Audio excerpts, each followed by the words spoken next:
Hi everyone, my name is Jerry Wise. I'm a life and relationship coach, and I have been helping people with self-differentiation and recovery for some 45 years or so.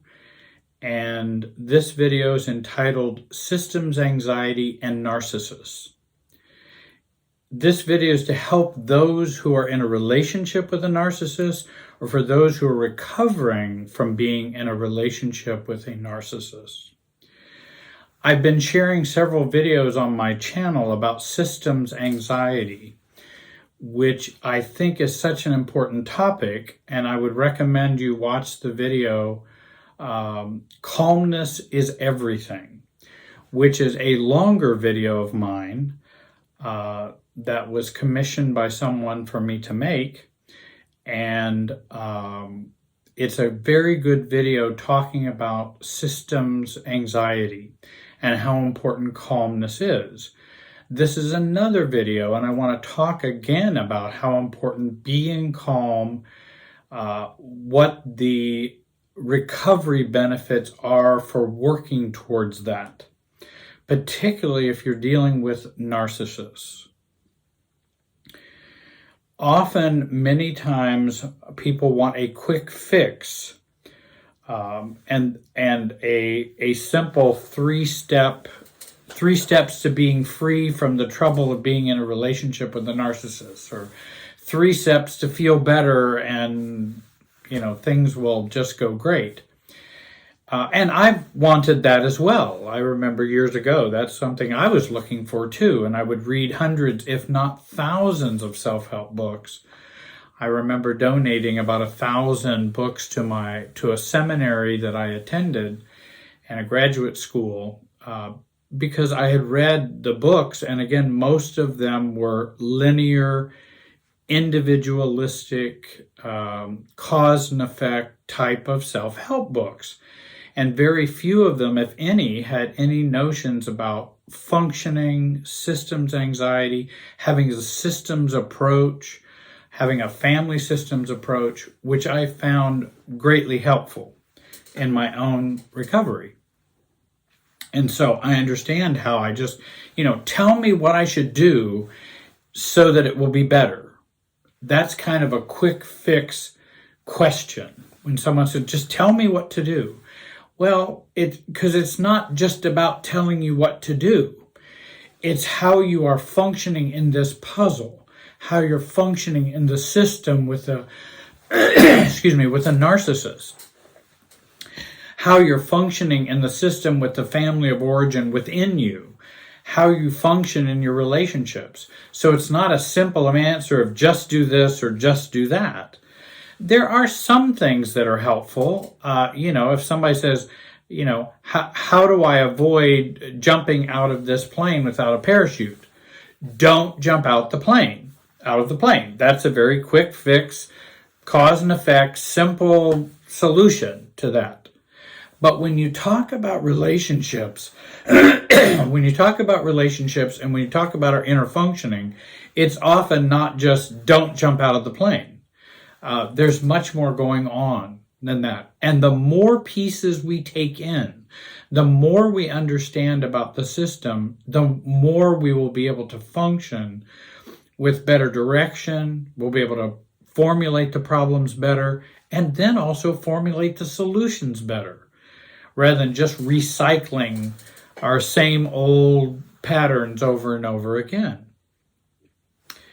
And I see the way out as a more long-term, courageous, patient, and less anxious way of recovery, of understanding the system and our functioning, strategizing changes, and strategizing the change, and implementing and practicing what we know strategically and tactically, based on our understanding of the system. Well, we have to learn about the system first so that we know how to function in it. Because if you use a cause and effect, for example, a cause and effect solution to a problem, it may tell you to turn left. However, if you use a systems understanding, it may then advise you or show you to turn right, then turn left. But if you just turn left, you're probably going to fall back into the old pattern again eventually. And so it may say turn right, then turn left. And so I think taking in more information is what's important, and affects how we, how we understand relationships. Just like if someone walks by you, and they're using a cane to get by you and step on your foot and don't even look back and keep on walking, you then feel angry or upset or irritated that someone just stepped on your foot and just kept on walking. Based on what you know, that's how you respond. And in fact, you may want to go punch the guy. We don't, but I'm saying, we feel irritated. Then we discover when the guy goes up and does whatever he's doing, then comes back, he's blind. He doesn't even know what he's stepping on. He doesn't even see where he's going. Adding that to the mix, because now I have a bigger understanding of what just happened, my feelings change. My thoughts change. A lot of things change in terms of how I understand this problem and what solution I wouldn't go and confront him. I wouldn't go punch him. You see how we would change with more information?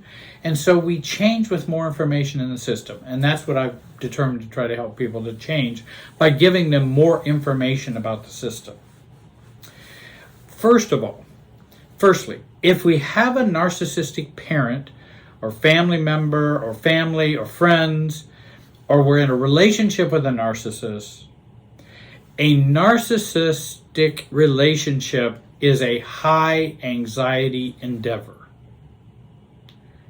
It is a very high anxiety endeavor. Often, high anxiety is the norm in these relationships. Both acute anxiety and chronic anxiety, or unconscious intergenerational anxiety. And often both of these are at DEFCON 5 or DEFCON 4, whatever the numbers are for DEFCON, in terms of when we start a nuclear strike. And often they're so very high. And let me describe, acute anxiety is a threat that is something that triggers my fight or flight process or response in a conscious way. Chronic anxiety is the emotional field that includes intergenerational chronic anxiety, which is often unconscious, but it is also a fight or flight process. And we tap into the supply of chronic anxiety that we held in the family superself. The family superself holds this chronic anxiety. And it's the intergenerational inherited anxiety and functioning. And if you've got both chronic and acute anxiety being triggered at very high levels, and in a narcissistic relationship, they often are, high levels frequently, often, except when there's maybe love bombing going on or some other type of soothing, or maybe you have the toxic positive narcissistic behavior where they just want everything to be positive and good and great. But again, they are the thermometer for how the relationship should be. Narcissistic relationships require us to be in acute anxiety, and that our chronic family of origin anxiety is constantly triggered. Why is that? Because being in a relationship with a narcissist, parent, friend, spouse, boyfriend, girlfriend, they are unpredictable relationships. They're overreactive. They're hypersensitive relationships. Often the narcissist will take everything personally. They don't like to share influence with other people. The non-empathy is crazy making when they do not demonstrate empathy. There's often lots of blaming, and they don't take responsibility for their own behaviors and own choices. And if you have and there are many other traits also, but at least if you have all of these all require us to be in a state of anxiety and triggers our limbic system to be reactive, just almost daily, hourly, And so in a relationship, with a narcissist, high anxiety is easily triggered. And the last thing a narcissist wants is for you to stay calm and for you to be thinking. That's the last thing a narcissist wants. And it messes up the whole narcissistic relationship. They thrive as a part of their narcissistic supply on you being highly anxious. The anxiousness and the reactivity of others is a part of their supply. And it's also a way they control as well. Because if you're always doing that list of things I was telling you about, manipulation, lying, if you're always doing those things, it keeps everybody's anxiety way up on high on a 10 scale. And while they're just floating along with non-empathy and not caring. And so they can think things through pretty easily. We're discombobulated because of the anxiety. Narcissists want to shed their shame and their anxiety onto others. Higher anxiety triggers acute and chronic anxiety. If you don't believe me, try staying calm and thoughtful in the presence of a narcissist. I've talked to many narcissists. It is quite a challenge to stay calm, non-reactive, and thoughtful when interacting with a narcissist, even on a professional basis, because they keep throwing, as we call, poop in the game. Though we use other words, they keep throwing poop in the game with their lack of empathy, their lack of insight, their entitlement, their grandiosity, all those things. And it takes normal people, or normal neurotic people, that's what I mean, normal us, we're just normal neurotic, and it keeps our anxiety way up high because of their behaviors and how their personality operates. While chronic and acute anxiety are a part of any relationship, for the narcissistic relationship, these need to be highly charged and are highly charged often. Why is it that the narcissist would not want you to be calm and thoughtful? Because calm and thoughtful is harder to control. Anxious and reactive is much easier for the narcissist to control. We become over-focused on our anxiety and our intensity, and over-focused on managing the narcissist, that there's little left for the self. So we're always in a tense or anxious state. We're always worried about what can we do to change them, and we get lost in the whole process. And so our functioning gets lost. Let's take, for example, you're in a narcissistic marriage. You have a narcissistic partner or spouse. Someone hits your car. It's not your fault. You have acute anxiety. You might feel nervous, angry, fearful. You might be fearful about how the narcissist is going to respond, your spouse's response. There's paperwork you're going to have to do, repairs you're going to have to do. You have the adrenaline response because you've been hit in a car. And you may have PTSD or anxiety disorders that are much more conscious and aware. Then we have the more unconscious anxiety, which is the deeper anxiety from way back here in the limbic system. It gets fired or triggered, and we feel like a child with the narcissist spouse. We may feel worthless. We may feel shame. These are systems feelings, as in terms of how we have been functioning. We may feel helpless, or I must play the one down role, or I'm always in trouble role, or I'm a mess up, which isn't one of those old roles. And those feelings are triggered by this unconscious anxiety that flows throughout our family of origin system and through us as well. And so a part of the healing and recovery has to do with reducing that by detachment, neutrality, more calmness from our family of origin. Understand when it happens, how it happens, and also focusing on ourselves and not just flying on automatic, but we fly on manual. We use a manual approach, because if you fly on automatic, you're just going to do what you've always done, felt what you always felt, had negative thoughts that you've always had. It's just going to be the same old if we go on automatic. Secondly, and I would recommend you watch till the end of the video for some help with some calmness, though I really like, calmness is everything. I have some other videos on calmness or systems feelings. I would take a look at that. There's a good video on systems feelings versus true feelings. I think it's called True Feelings versus Systems Feelings is the name of the video.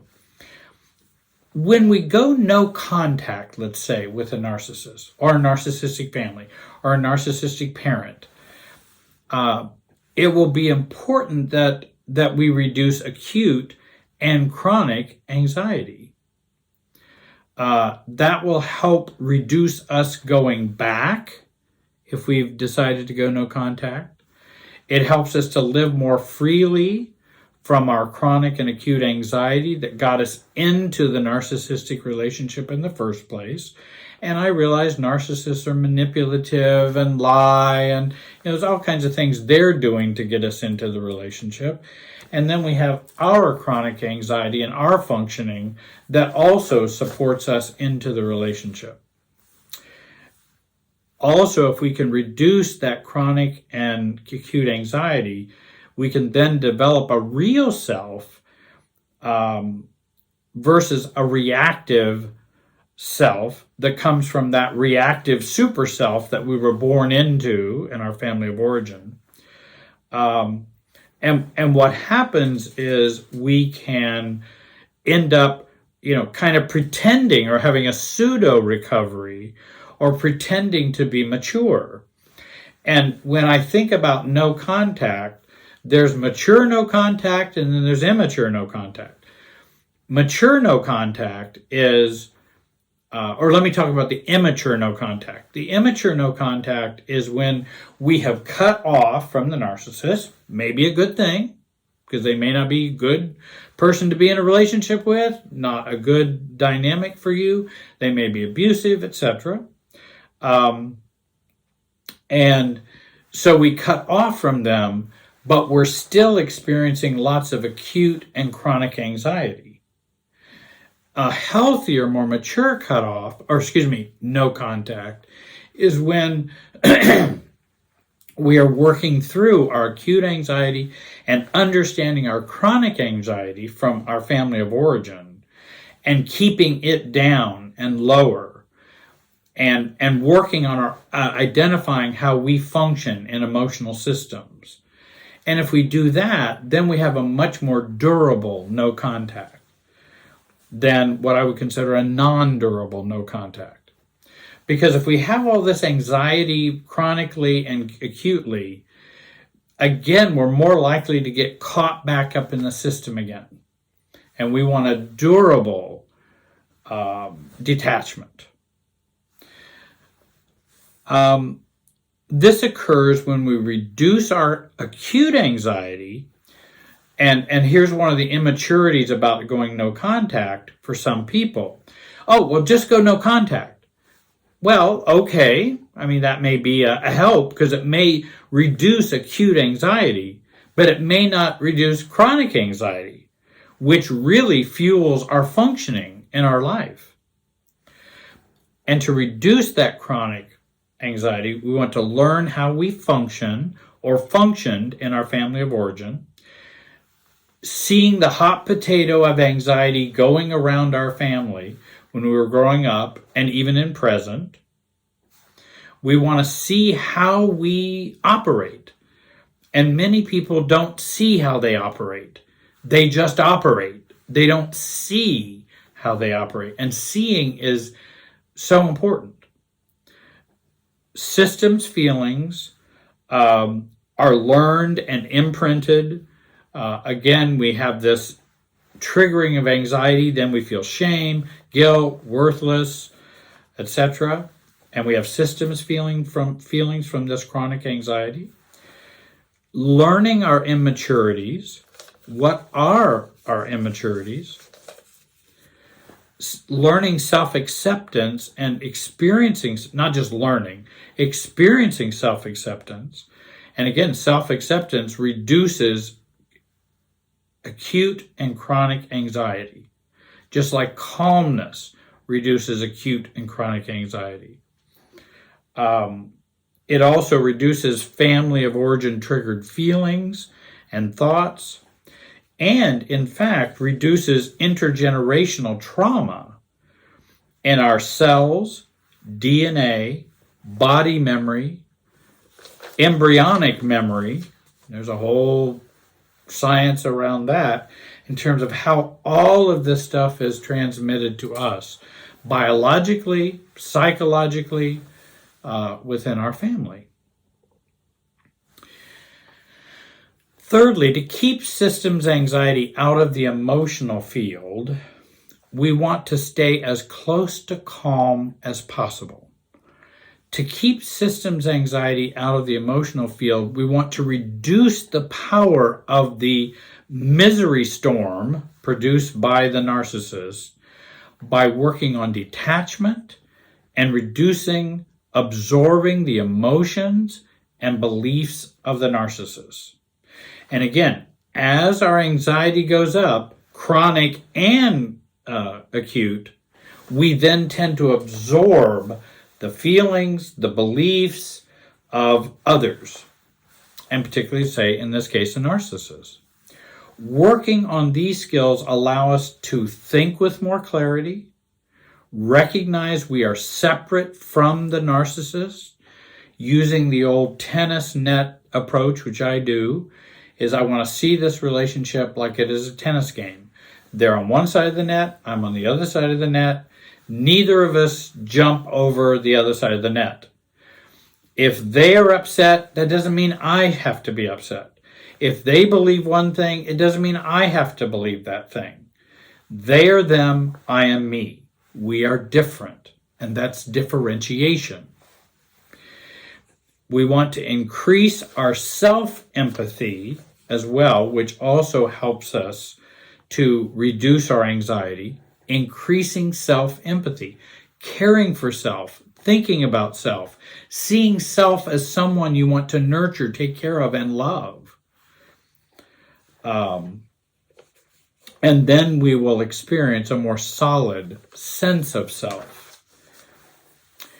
Systems anxiety produces systems feelings, trigger us to do the most unhelpful dysfunctional patterns or behaviors. And it extends our family of origin or childhood patterns into our adult present. Triangles, pursuing and distancing, or avoidance and enmeshing, overfunctioning, underfunctioning for the self, peace-mongering. We hear warmongering. Somebody's just always trying to start war. Well, we're always trying to start peace. Well, we may need to focus on ourselves rather than just making everything okay for everyone and the system. hustling for love and acceptance. Many ACONs, adult children of narcissists or spouses of narcissists or siblings, ask me, and they will ask me this question, and this may help you to understand. They'll unspokenly ask me this way: Jerry, while I'm at a 10 on a 10 scale of anxiety, and I feel reactive and overwhelmed with negative thoughts, what should I do? And what should I say? And how should I function in this way? And many times they ask out of that, I'm totally overwhelmed. I'm so anxious, I can't even see straight. Now, Jerry, tell me what to do. And the first thing I would say is, don't do anything. If you're at that level of anxiety, don't do anything, because whatever you do is probably going to ultimately make it worse. Ultimately, there may be a momentary calm, but ultimately it's probably not going to make it better, and you'll probably just be functioning in the same status quo. And my thought is, no matter what you say or do in this situation or in this high anxiety state, it will probably maintain the status quo. In very early recovery, ACONs will ask, well, in a high anxiety and flooded with systems feelings, how do I behave to change my parent or our relationship, say a spouse, for the better? And I'm going, no, you're already jumping to how to change the relationship. Let's work on reducing your anxiety first so you can function better and think better. And so many times it's kind of amazing if you can help someone stop, reflect, become aware, and see more dynamics going on, and see more of the system that's happening. You often don't have to tell them what to do. They will then go, oh, this is what I need to do. The answer is already there. It's so overwhelmed with all of this anxiety. So if I can help them reduce the calmness about this and reduce their anxiety about this, they can come to a better decision. So what would I advise you do? I would advise you to read some books on self-differentiation. Go to my website and click contact on there, and write me for the list of self-differentiation books. And many of them will talk about this anxiety that we deal with, because I think anxiety is such a key for society, for relationships, and it's a way out. It's a better way of formulating the problems and better way out of the problems. I also, in working with clients, and we have me and my staff who work at Jerry Wise Relationship Systems. You can contact us to work with us directly. I think of the 4 Ps: perceive, which is becoming self-aware, see how you function in this anxious situation, predict, how can we predict the responses of other people, and then practice our new responses given our new awareness, and then we are persistent and make the new behavior more of a habit. And it also brings the anxiety down in the system over time. Even like a